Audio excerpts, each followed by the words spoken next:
Hello and welcome back to BasisPointInsight.com. Today we are going to be talking about Nepal, where widespread protests by students have turned shockingly violent over the past 2 days. The protesting students are burning down almost everything, be it private properties, the Supreme Court building, the Parliament complex, or houses of former leaders. Prime Minister Krishna Sarma Oli has resigned and is believed to have fled the country. More than a dozen ministers in his cabinet have also quit. We do not know yet for sure whether the president is still in office or he too has quit.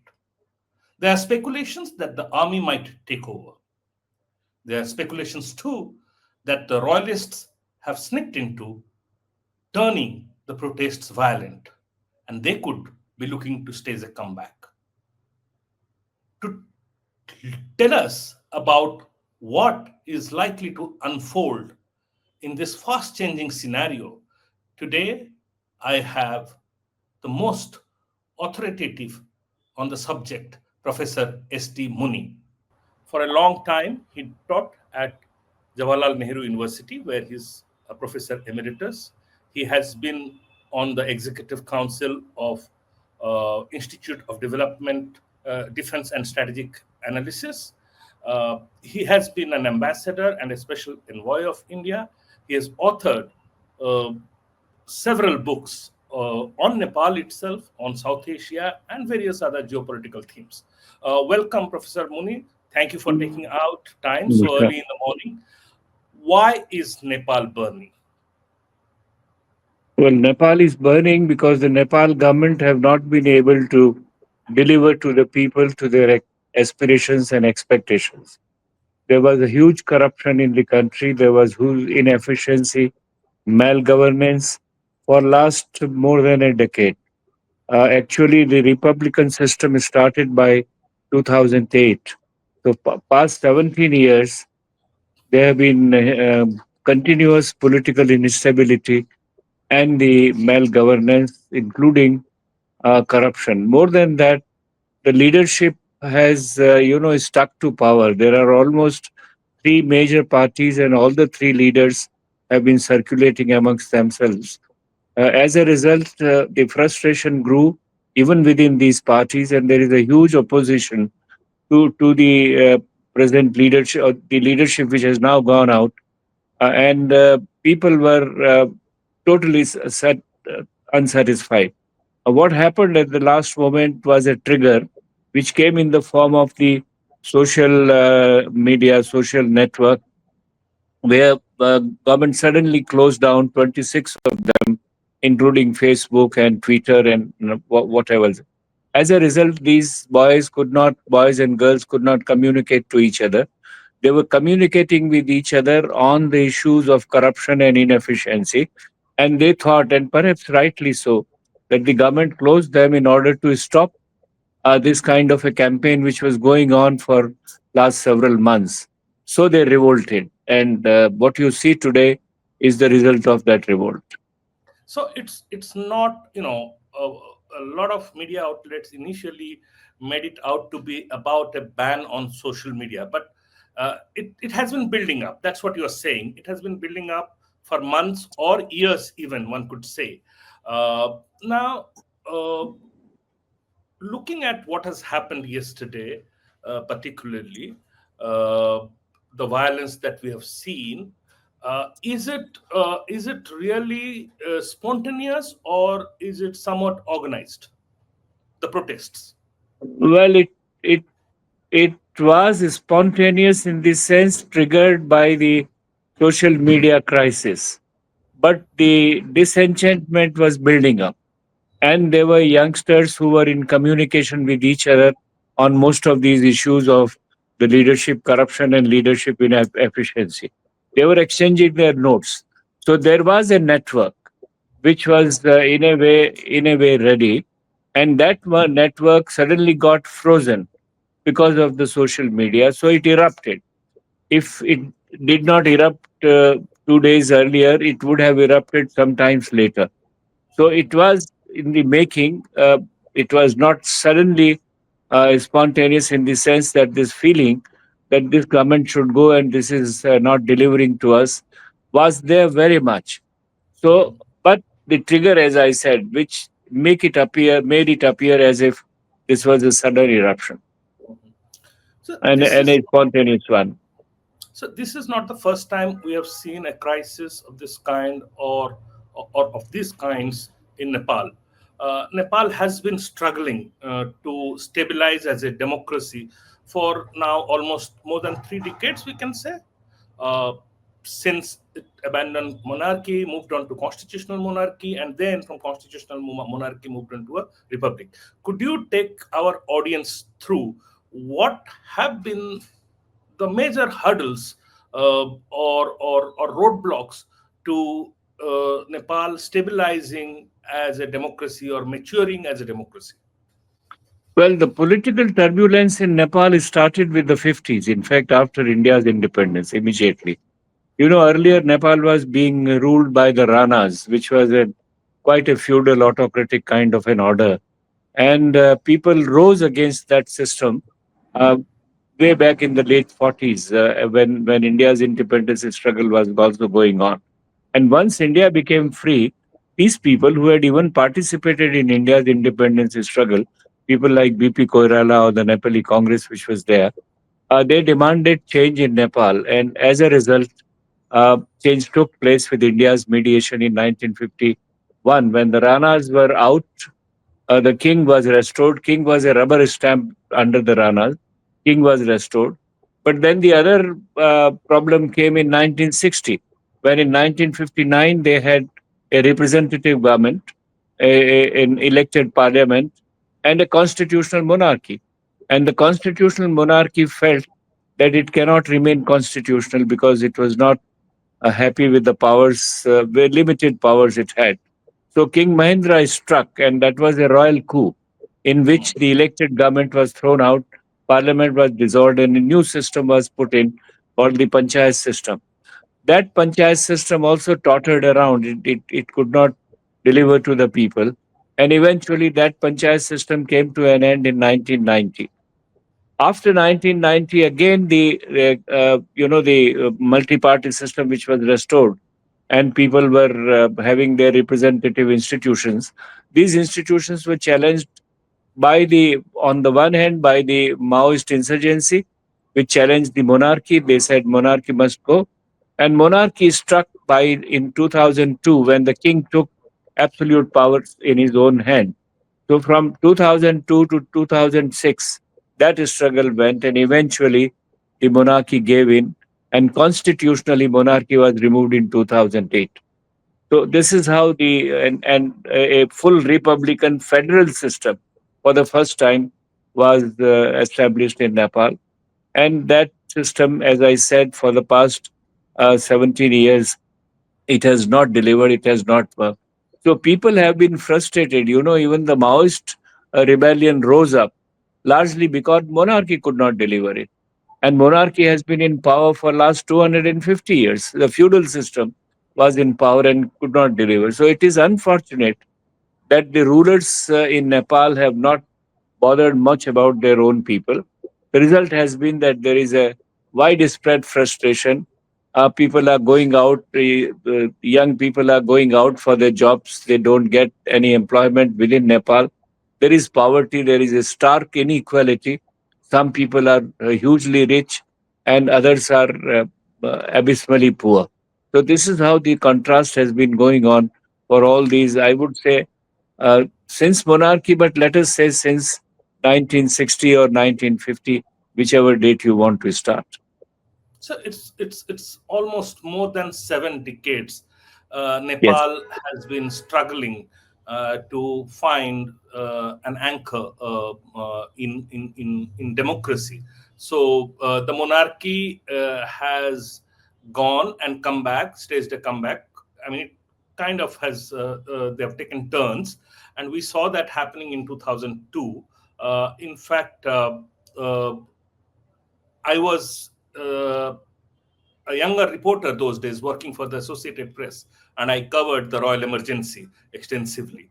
And what struck me when this eruption of protest happened was that the names of the politicians we were hearing 2.5 decades ago, they remain the same today. They are the same people, those who won back in 2008. Nothing seems to have changed as far as the political elite is concerned. So, as some of the protesters are saying, in place of a monarchy of the king, we now have a monarchy of ministers. So where, I mean, how do you see this festering struggle uh, of kind of stabilizing democracy there? Where do you think, why the political parties have gone wrong? What is the political economy that has led to this? The struggle for power is almost in Nepal's DNA. That's what I tried to, if you go back, before the Ranas, it was monarchy. Prithvinarayan Shah was the one who established Nepal as a state way back in 1769. But then the Rana prime ministers were not happy with, and the king died. They were young kings. All let's not go into the history. The Ranas then had a court massacre and took over power. So Hmm. the Ranas took power from the king.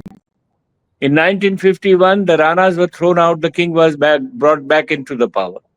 The king then became constitutional monarchy, and constitutional monarchy threw the parties out and came to power. And then again, the panchayat system.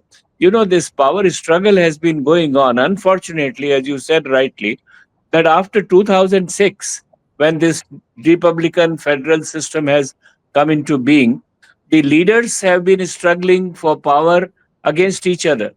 And as I said, the three parties and three leaders, Prachanda Deuba of the Nepali Congress, Prachanda of the Maoists, and Mr. Oli of earlier Madhav Nepal and Jalnath Khanal of the UML. Now they have been, changing seats amongst themselves, and largely because nobody gets absolute majority, so they have coalitions, and within a year or two, the coalitions collapse. Hmm. As a result, again, you have a different kind of a government, a different kind of policy sets.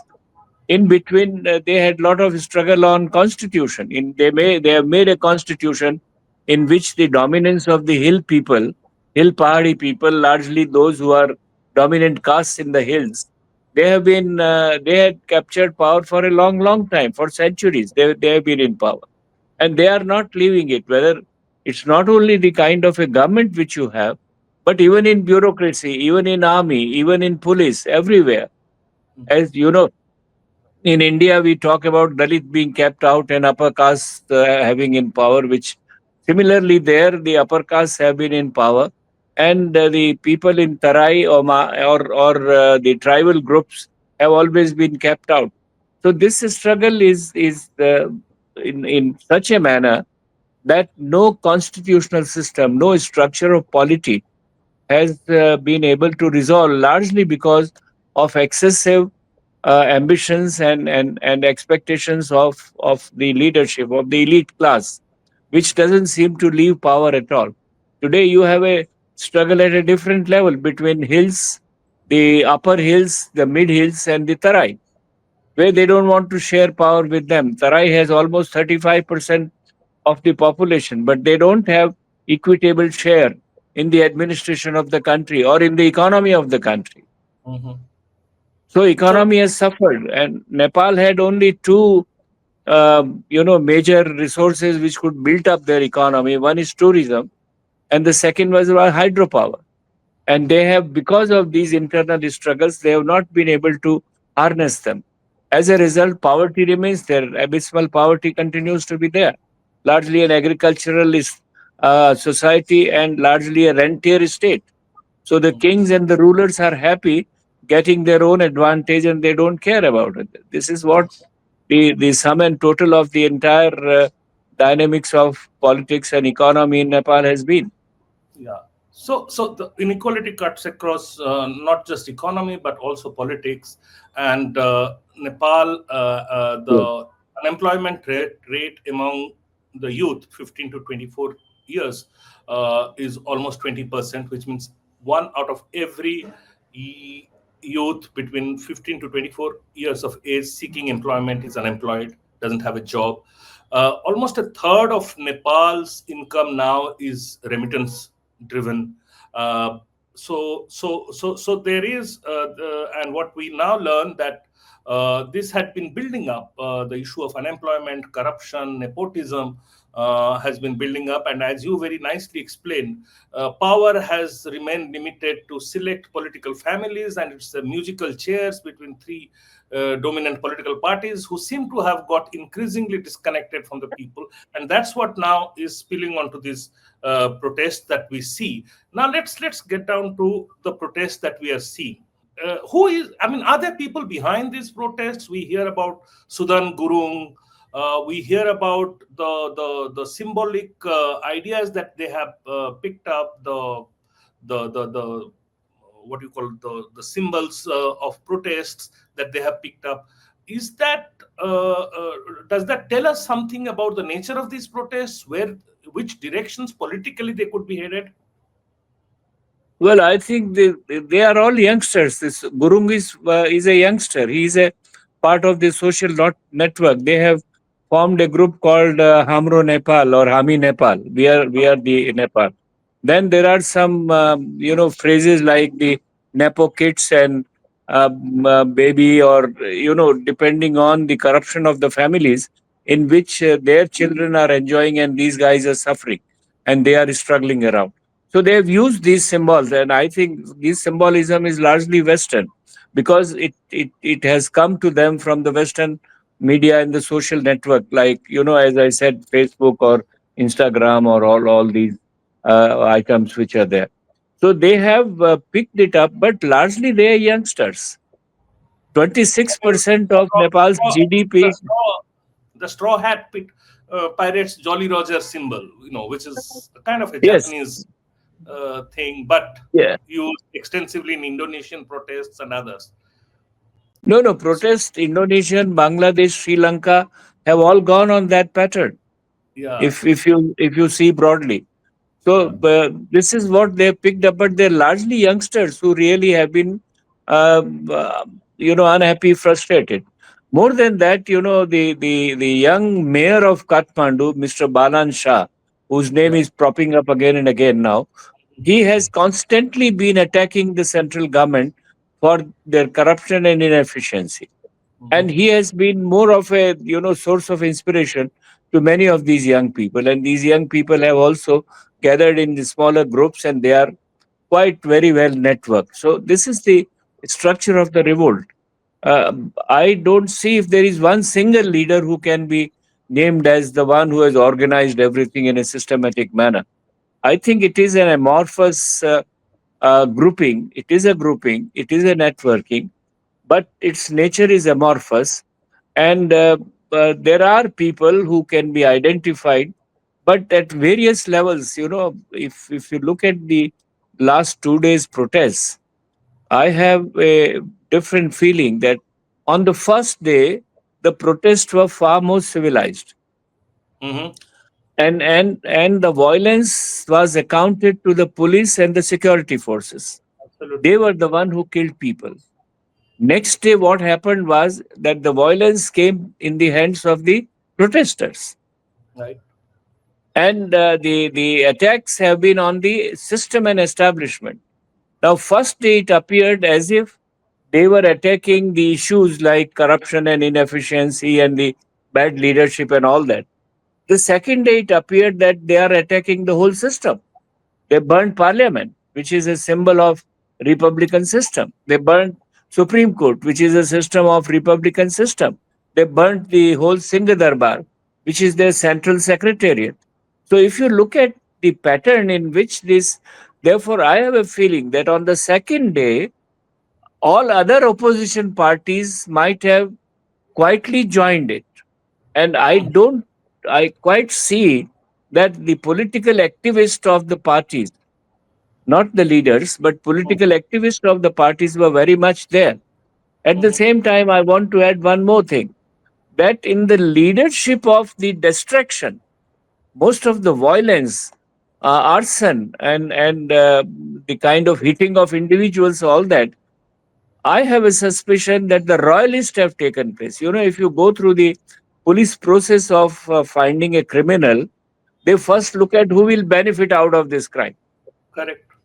So if you look at this protest and try to see, by attacking the system and destroying the republican institutions, president's official house is burned down. Why? Yeah. I mean, president did not do any of these activities. Yeah. One Mr. Jalnath Khanal, who was a former prime minister, all right, for a very Mm. short time, but he was nowhere involved in the decision making in the last more than 2 years. Right. And he was completely out of the UML. He was thrown out of the UML ruling party, Mr. Oli's party.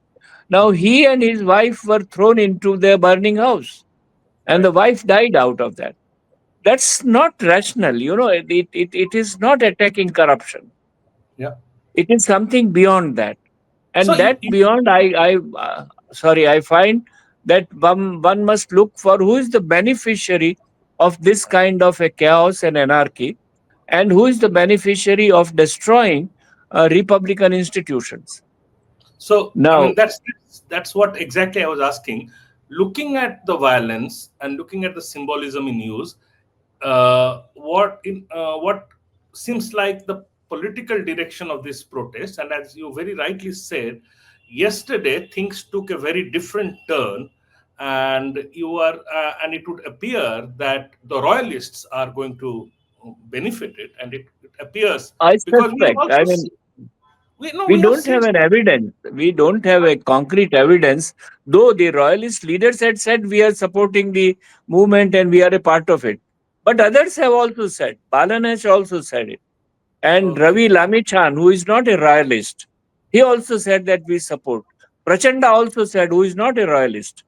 So people had made statements. Therefore, a concrete evidence that the royalists infiltrated this movement, used the cover of the youngsters' protests, and burnt it down. Everything else is a strong possibility. All I am saying is that we are saying it on the basis of suspicion.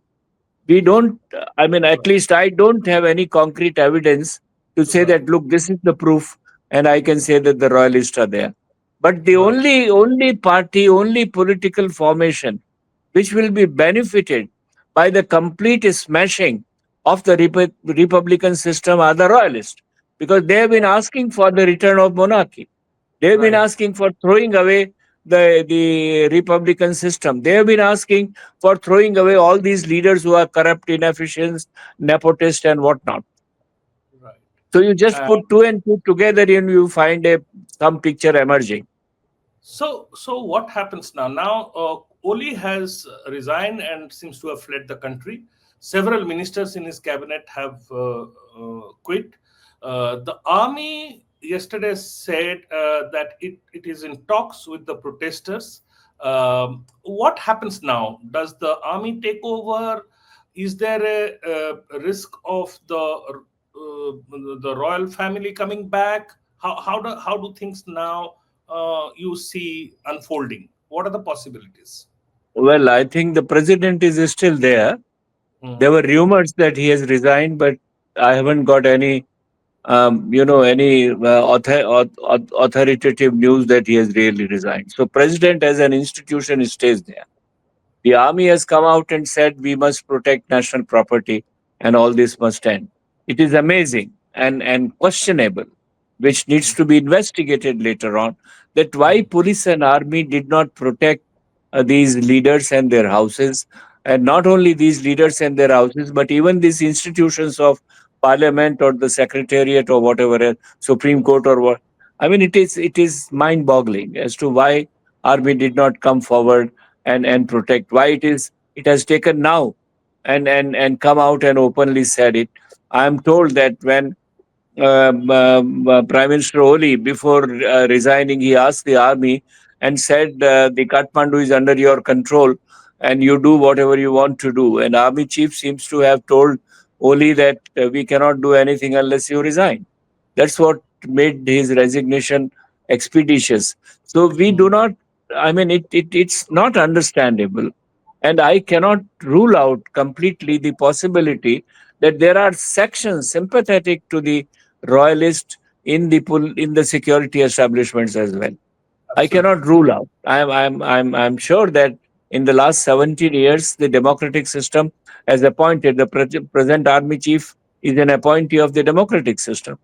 But the sections which are there and which were also equally unhappy with the performance of the government just let things go as it is. I mean, I this is very frustrating to learn that an institution like the National Army, which is supposed to protect the nation, actually abandoned its duty for at least one day. Mhm. Okay, that brings me to the last couple of questions. How should India be responding to it? Because Nepal is very important for us strategically. Well, India should better keep quiet and look for stability.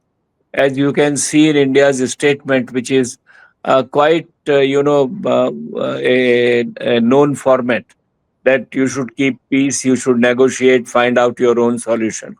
Because if India indicates of any preference either for the system or for the leader, it will turn there, it will be exploited politically by there are many sections who have always been a great deal of Nepali nationalism is anti-Indian Anti-Indians. for their identity and whatever.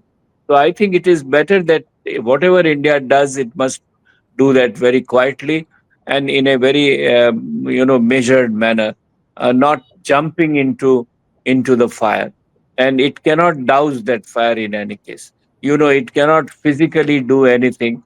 Things have to happen in Kathmandu, and all it can do is to exercise its goodwill, which is tremendously spread out in the army, in the establishment, in the bureaucracy, in political leadership, and try to work through those links to ensure that there is a semblance of an order comes to Kathmandu, and you can coolly think about an alternative or an interim arrangement. And one interim arrangement, I don't see a king coming back, royalty coming back, because none of these youngsters have ever asked for the return of the royalty. Those who have been heading the movement, they are not in favor of it.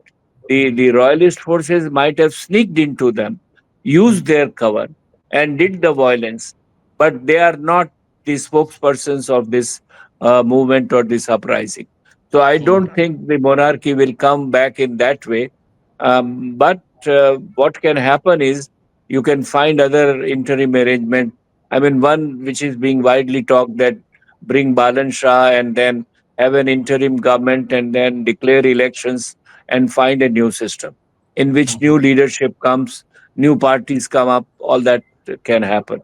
But there is still a long distance between this situation and a stable unfolding of the election process and forming a new government.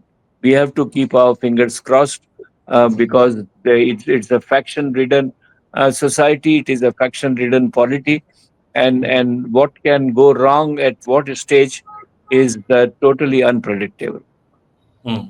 Now, for my last question, I would like you to put on your hat, not just as a Nepal expert, but as a South Asia expert. And what we are seeing in Nepal, well, there are local factors, but there is also something, the underlying factors around unemployment, around rising inequality. They have kind of become a challenge globally and across the South Asia subcontinent as well. So we saw similar developments in Sri Lanka. We saw similar developments in Bangladesh. Now we are seeing similar developments in Nepal. We are hearing in Pakistan, Imran Khan is cashing in on the growing resentment.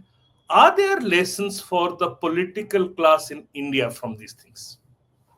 Well, political class in India must realize that you cannot keep people frustrated for a long time. Though I think Indian system is very different. We have very strong roots of democracy. We have very strong roots of law and order as it is. There are distortions and deviations. There is no doubt about that. But we should not. We are still not in a position that we face a Bangladesh type situation or a Sri Lanka type or a Nepal type situation.